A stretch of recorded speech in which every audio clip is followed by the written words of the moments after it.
عليكم ورحمة الله وبركاته. الحمد لله وكفى وسلام على عباده الذين اصطفى.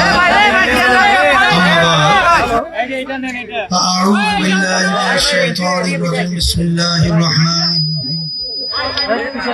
وتلك الأيام نداولها بين الناس. صدق الله العلي العظيم. সবাই দুরূদ শরীফ পড়ি। আল্লাহুম্মা সাল্লি আলা সাইয়্যিদিনা ওয়া হাবিবিনা ওয়া মাওলানা মুহাম্মদ সাল্লাল্লাহু আলাইহি ওয়া আলা আলিহি ওয়া আসহাবিহি ওয়া বারাকা ওয়াসাল্লাম। শুকরিয়া আদায় করতেছি মহান রব্বুল আলামিনের দরবারে। রব্বুল আলামিন এত রাত্র পর্যন্ত এই ঠান্ডার মধ্যে আপনার নির্বাচনী এই পথসভায় এখন পর্যন্ত উপস্থিত রয়েছেন, শুকরিয়া তার বলি আলহামদুলিল্লাহ। রাজনীতি মানুষ করে কেন? দেশের কল্যাণ, মানুষের কল্যাণ, এই তো মূল লক্ষ্য উদ্দেশ্য। কথা ঠিক না? আজকে বাংলাদেশ স্বাধীন হলো 54 বছর চলছে। স্বাধীনতার পরে 54 বছরে যারা দেশ পরিচালনা করেছিল, যে নীতি আদর্শের মাধ্যমে আমাদের বাংলাদেশের মানুষের যে চাওয়া পাওয়া এবং যে উদ্দেশ্য লক্ষ্য নিয়ে লক্ষ লক্ষ মানুষ জীবন দিয়েছিল, পঙ্গু হয়েছিল, কিন্তু সেই লক্ষ্য উদ্দেশ্য বাস্তবে আমরা 54 বছরে পাই নাই, দেখি নাই। বরঞ্চ আমরা পেয়েছি এদের পরিচালনায় এই দেশটা একবার দুইবার নয়, 5 বার চোরের দিক থেকে তামাম দুনিয়ার ভিতরে এরা ফার্স্ট বানিয়েছে। এদের পরিচালনা আমরা পেয়েছি মিথ্যা কেসের মাধ্যমে লক্ষ লক্ষ বাংলাদেশে আমার ভাইদের জীবনকে, সংসারকে বিপন্ন করতে। এদের পরিচালনা আমরা পেয়েছি এ দেশ থেকে টাকাগুলো পাচার করে বিদেশে বেগম পাড়া তৈরি করতে। সর্বত্র আপনি যেখানে তাকাবেন সেখানেই দেখবেন শুধু অশান্তির আগুন ধাউ ধাউ করে তারা জ্বালিয়ে রেখেছে।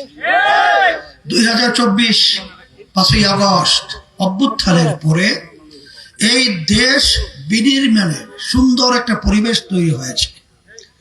আমরা চেয়েছিলাম যে আমরা বিগত 54 বছর যে নীতি আদর্শের মাধ্যমে দেশ চলছিল, সেই নীতি আদর্শের পরিবর্তে ইসলামী নীতি আদর্শের মাধ্যমে দেশ চলবে।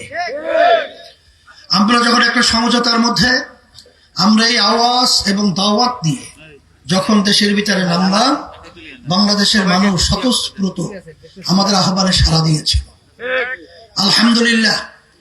কিন্তু দুঃখের মধ্যে বলতে হয়, এই সুযোগ সুবিধা দেখার পরে একটি দল, বিশেষ করে স্বার্থান্বেষী, ক্ষমতা লোভী, তারা ইসলামের নামের বাক্সটাকে পরিবর্তন করে এখন প্রচলিত আইনে নিয়মে তারা দেশ চালাবার সিদ্ধান্ত নিয়ে ঘোষণা দিয়েছে। আপনারা জানেন জামাতের আমির সেখানে আপনার ওই খ্রিস্টানদের মিশনারি সেখানে আলোচনার পরে বলেছে কি, যে আমরা শরীয়ত অনুযায়ী রাষ্ট্র চালাবো না, আমরা চালাবো প্রচলিত আইনে। সেখানে আপনারা দেখছেন জামাত যে প্রার্থী দিয়েছে, এক হিন্দু কৃষ্ণ নন্দী, তাকে যখন সাংবাদিকরা প্রশ্ন করেছিল যে আপনি কেন ইসলামী দলের ভিতরে সম্পৃক্ত হলেন, তখন তিনি পরিষ্কার উত্তর দিয়েছে, জামাত ইসলামকে আপনারা ইসলামী দল বলেন কেন? তারা তো ইসলামী দল না। তাহলে ইসলামী দল বলে আপনি তাদেরকে ছোট করেন কেন? কয়েক জায়গায় বলেছে। আপনারা দেখেছেন এই যে জোটের সাথে যারা রয়েছে তার ভিতরে কর্নেল অলি সাহেব, সে সেদিন বক্তব্যে বলেছে, আপনারা শুনেছেন কি বলেছে, যে জামাত তো পরিষ্কার আমির বলেছে তারা শরিয়া অনুযায়ী দেশ পরিচালনা করবে না। তো এই কথার মাধ্যমে পরিষ্কার হলো যে তারা শরিয়া এবং ইসলামী নিয়ম অনুযায়ী দেশ পরিচালনা করবে না। আমি আপনাদের কাছে জানতে চাই, ইসলামী শরিয়া ভয় পায় কারা? ইসলামী শরিয়া ভয় পায় দুর্নীতিবাজরা, ইসলামী শরিয়া ভয় পায় গুন্ডারা, ইসলামী শরিয়া ভয় পায় যারা মানুষ ভাবে পশুর কেউ খারাপ, তারা ভয় পায় ইসলামী। তার বাস্তবতা হলো, আপনারা জানেন ইসলাম শব্দের অর্থ শান্তি। এর ভিতরে অশান্তি পাবেন কোথায়?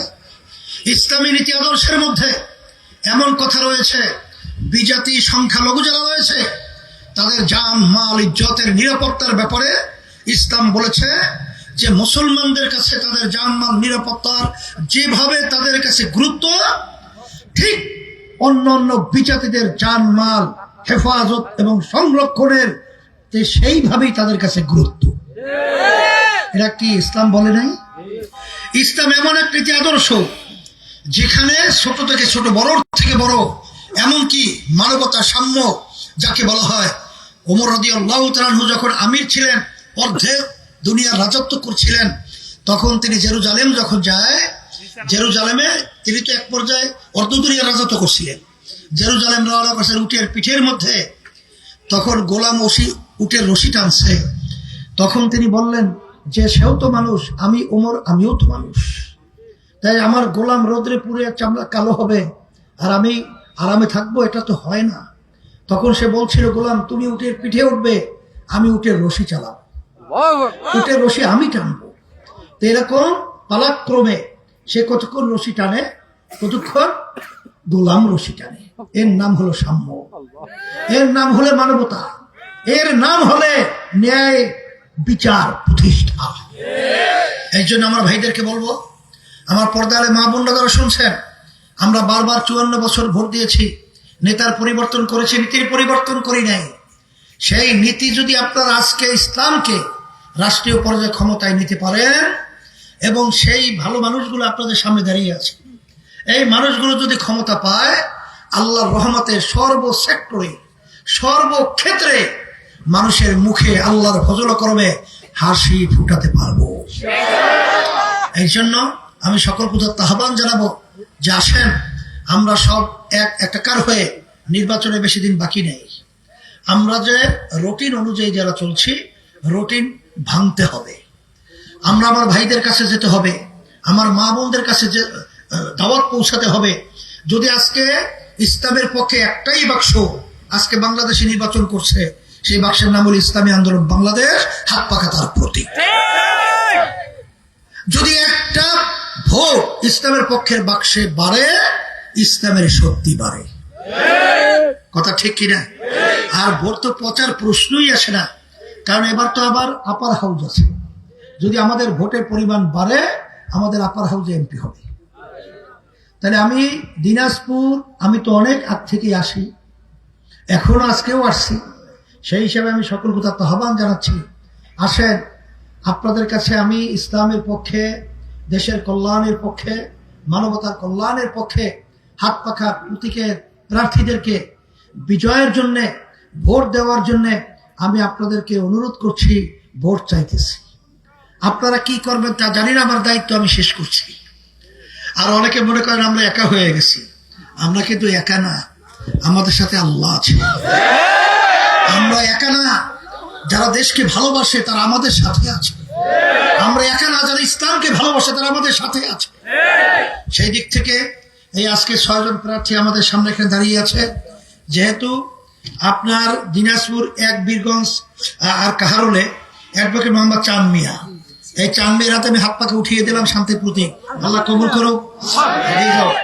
এরপরে মাওলানা রেদওয়ানুল করিম রাবিদ, দিনাজপুর 3 সদর 2, আচ্ছা 3 লাখ কিনা ও উপরে, ও পরে আসুন না। আপনাদের সে তো উপজেলা ভাইস চেয়ারম্যানও ছিল, সে কেমন ছিল আপনারা তো জানেন। আল্লাহর রহমতে সে যদি এমপি হতে পারে, আপনাদের মুখে আল্লাহর রহমতে হাসি ফুটাতে পারবে ইনশাআল্লাহ। 3 আসন মুফতি খায়রুজ্জামান আর আন্দোলন সেক্রেটারি হাতে হাত পাকে উঠিয়ে দিয়ে আপনাদের কাছে আমরত হিসেবে রেখে গেলাম। 4 আসন আনোয়ার হোসেন নদবী, তার হাতে আমি হাত পাকে উঠিয়ে দিয়ে আপনাদের কাছে আমরত হিসেবে রেখে গেলাম, আল্লাহ কবুল করুক। 6 নাকি ঘোড়াঘাট, হাকিমপুর আর বিরামপুর, এই ডাক্তার নূরে আলম সিদ্দিকী, আলহামদুলিল্লাহ হাত পাকে উঠিয়ে দিয়ে আপনাদের আমানত হিসেবে রেখে গেলাম। আল্লাহ রাব্বুল আলামিন আপনাদের সবাইকে ভালো রাখুক। আমরাও দোয়া চাই, আমরাও দোয়া করি, আল্লাহ যেন আমাদের সকলকে দুনিয়া বা আখেরাতে শান্তির ব্যবস্থা করে দেয়। ধন্যবাদ সাংবাদিক বন্ধুদেরকে, প্রশাসন ভাইদেরকে, সবাই ভালো থাকেন। আমরাও দোয়া চাই, দোয়া করি। রব্বানা